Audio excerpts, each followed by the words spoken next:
No vídeo de hoje, pessoal, a gente vai falar sobre mais 2 dias da Semana Santa, que são a quinta e a sexta-feira. Se você não viu o nosso último vídeo, a gente falou sobre o Domingo de Ramos e os 3 primeiros dias, que são segunda, terça e quarta-feira santa, certo? Então, em algum lugar aí do vídeo vai aparecer para você assistir, certo? Então, vejam lá que é muito importante para você entender aqui o contexto desses outros 2 dias.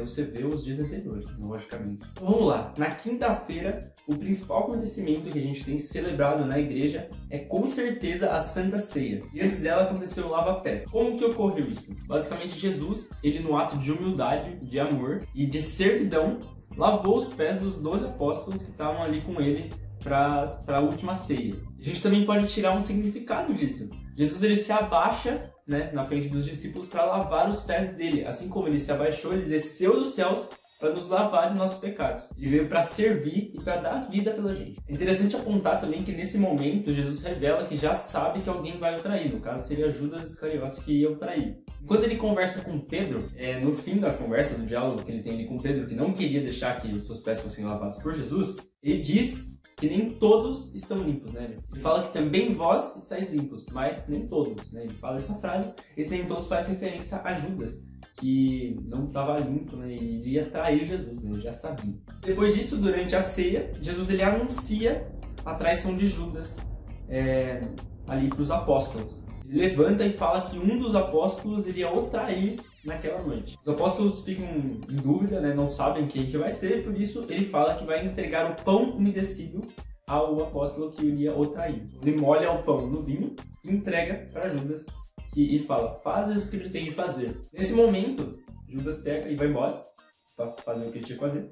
E muitos apóstolos não entendem o que aconteceu e acham que ele ia comprar coisas para a festa, já que Judas era quem cuidava da bolsa comum ali do dinheiro dos apóstolos. Por isso eles ficam meio confusos e não sabem realmente o que ia acontecer. Jesus ele deixa o mandamento dele para os apóstolos, então você pode achar lá no João capítulo 15, versículo 12. Este é o meu mandamento, amai-vos uns aos outros, assim como eu vos tenho amado, assim como eu vos amei. Então basicamente ele fala aí sempre do amor, O reino de Jesus é sempre um reino de amor. E essa a palavra que Jesus sempre quis passar. Mas o tema central da Quinta-feira Santa, de toda a Santa Ceia, é a instituição da Eucaristia e do ministério sacerdotal. Ele institui a Eucaristia aqui no Evangelho de Lucas, no capítulo 22, versículo 19. Vocês podem achar aqui, Depois, tomou o pão e deu graças, então o partiu, e deu-lhes dizendo, isto é o meu corpo, que é dado por vós. Fazer isto em minha memória. No Evangelho de Mateus, capítulo 26, 27 ao 28, o versículo 27 ao 28. Em seguida, tomando o cálice, deu graças e o entregou, dizendo, bebei todos dele, porque este é o meu sangue, o sangue da aliança, que vai ser derramado por muitos para a remissão dos pecados. Nesse momento que Jesus ele institui o sacramento da Eucaristia que a gente recebe todas as missas. Também ele institui o ministério sacerdotal, quando ele escolhe os apóstolos para dar continuidade à celebração eucarística, basicamente. Ali os apóstolos que estão com ele, quando ele fala fazer isto em memória de mim, basicamente ele institui o ministério sacerdotal. Então, saindo um pouco da parte histórica, vamos falar o que acontece hoje em dia nas missas que a gente celebra a Semana Santa todos os anos, Que esse ano vai ser um pouco diferente, sinal a respeito da quarentena por conta do Covid-19. Nick! É na quinta-feira que se inicia o Tríduo Pascal, que é basicamente uma celebração que dura até o sábado. Eu peço desculpa, mas o meu cachorro não para de latir e eu não vou parar de gravar, porque eu tô no embalo, entendeu? O Tríduo é uma celebração que é dividida em 3 momentos.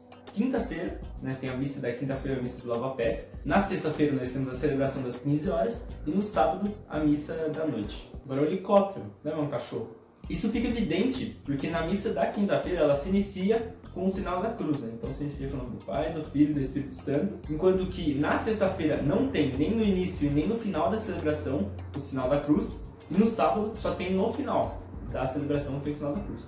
Então ela começa na quinta-feira com o sinal da cruz e termina no sábado novamente com o sinal da cruz. Não tem um cachorro latindo na rua. Então, na celebração da quinta-feira, a gente tem um momento muito importante que é a transladação do Santíssimo Sacramento. Após a oração da comunhão da missa, o Santíssimo Sacramento é translado em uma procissão pela igreja, até uma capela lateral, que fica em um dos lados da igreja, ou um altar também lateral. Antes da transladação, o sacerdote prepara o turíbulo incensa o Santíssimo Sacramento 3 vezes. Depois realiza essa pequena procissão que eu falei, e depois da transladação a comunidade é convidada a permanecer em adoração ao Santíssimo Sacramento. O significado dessa transladação de ação de graças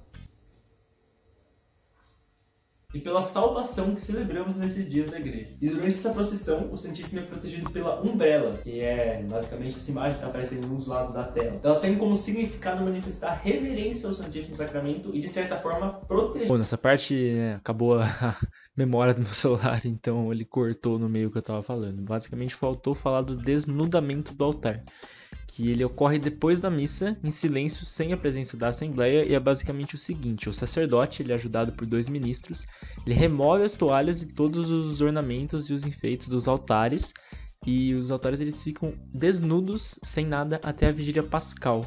O significado disso é o silêncio respeitoso que a igreja faz memória de Jesus, que sofre a paixão e sua morte. E por isso ela se despoja de tudo e deixa tudo que poderia significar festa. Bom, agora vamos falar sobre a Sexta-feira Santa. Primeiramente eu vou falar um pouco sobre o que aconteceu na época, que nem eu fiz com a quinta. Depois eu falo o que acontece hoje em dia. Judas ele entregou Jesus aos sacerdotes, como Jesus já sabia que ia acontecer. Ele se aproximou de Jesus e beijou seu rosto. Nesse momento, Pedro tentou impedir que Jesus fosse capturado e atacou um dos guardas, um dos soldados que estavam tentando pegar Jesus. Mas Jesus pede que os apóstolos que estavam ali com ele, incluindo Pedro, que deixassem que ele fosse capturado. Ele cura também a orelha do soldado que teve sua orelha cortada. Ele é levado para Caifás, que era o sumo sacerdote. Caifás interroga Jesus, mas ao ser interrogado por Caifás, Jesus diz que ele sempre falou abertamente no templo e nas sinagogas. E por isso ele questiona por que ele está sendo interrogado. Por que ele está sendo interrogado, sendo que ele sempre fala tudo abertamente. Um dos guardas que está ali se irrita e dá um tapa na cara de Jesus nesse momento. Os sacerdotes, eles não podiam matar ninguém, eles não tinham esse direito. Mas eles queriam Jesus morto. Por isso, eles levam Jesus a Pôncio Pilatos para que o Pôncio Pilatos matasse Jesus. Chegando lá, Pilatos não acha que Jesus é culpado, ele não vê culpa em Jesus. Por isso ele decide realizar um costume que era feito na época, de soltar um prisioneiro na Páscoa. Então ele chama Barrabás e pede para que o povo escolha se solte Jesus ou Barrabás. Barrabás era um criminoso muito famoso na época. E o povo pediu por Barrabás. Ele pediu que Barrabás fosse solto. Então Pilatos mandou que Jesus fosse flagelado. Ele não queria crucificar Jesus. Depois de ser flagelado, os soldados colocaram uma coroa de espinho e um manto nele. E sempre debochando e rindo de Jesus. Mesmo depois disso tudo, o povo pediu para que Jesus fosse crucificado. Pilatos não quis levar a culpa, por isso ele pediu para que trouxessem água e lavou as mãos. Né? Ele disse que lava as mãos do sangue deste inocente. E por isso ele lava as suas mãos, né? Ele lava as mãos do sangue deste inocente para não levar a culpa. Ó, eu não tenho nada a ver com isso. Ele mandou também que fosse escrito em cima da cruz de Jesus, que significa Jesus Nazareno, Rei dos Judeus. Então a gente entra na Via Sacra ou na Via Dolorosa, que é basicamente o caminho que Jesus percorreu com a cruz e foi crucificado. Ela é dividida em 15 estações. Uma curiosidade, quando Jesus foi pregado na cruz, os pregos não foram batidos na palma da mão, foi aqui que eles bateram os pregos.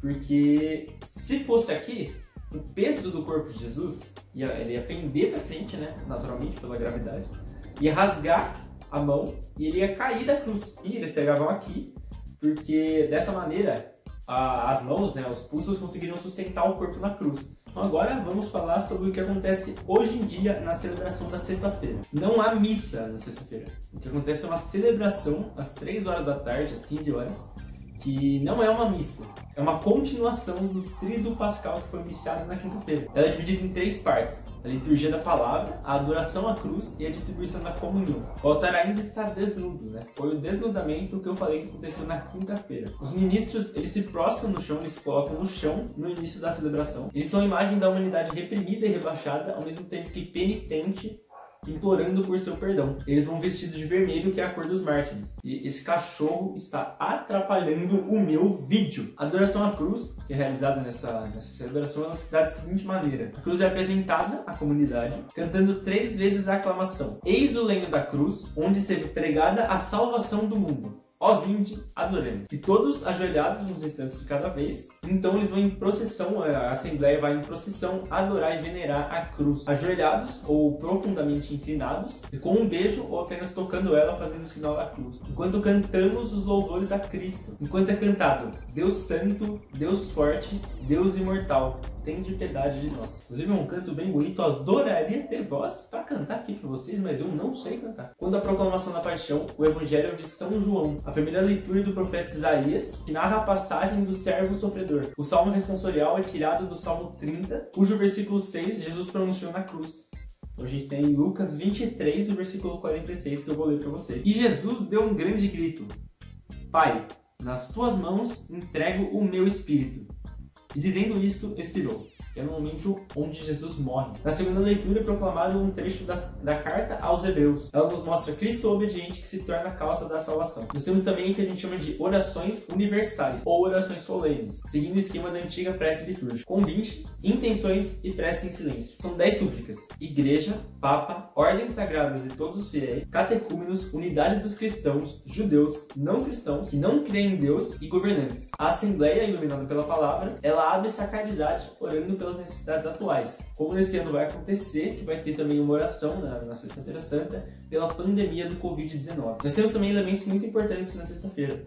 Primeiro eu vou falar do jejum e da abstinência. Nesse dia o jejum é chamado de Pascal, jejum pascal. Ele nos faz viver a passagem da paixão à alegria da ressurreição. É um sinal exterior da participação interior que a gente tem que ter na paixão de Jesus Cristo. Ele não é um elemento secundário, mas ele é parte da celebração do tríduo pascal. Então você, para participar inteiramente do tríduo pascal, você tem que fazer o jejum. E sobre a abstinência, o direito canônico diz que consiste na escolha de uma alimentação simples e pobre. Outro elemento que nós temos é a procissão devocional. À noite, as paróquias costumam fazer ensinações da paixão de Cristo e depois dela há uma procissão, a procissão do enterro, onde se leva o esquife com a imagem do Senhor morto. Então, basicamente é isso. Esse foi o nosso vídeo falando sobre a quinta e a sexta-feira santa. Eu agradeço você por ter assistido o vídeo até aqui. Eu gostaria de pedir desculpa por a gente não ter uma qualidade tão boa nos vídeos, mas é que a gente está tendo que gravar de casa por causa da quarentena. Então não tem iluminação profissional, não tem câmera profissional, não tem microfone, nem áudio, nada profissional. A gente faz com amor, com carinho, para que vocês também possam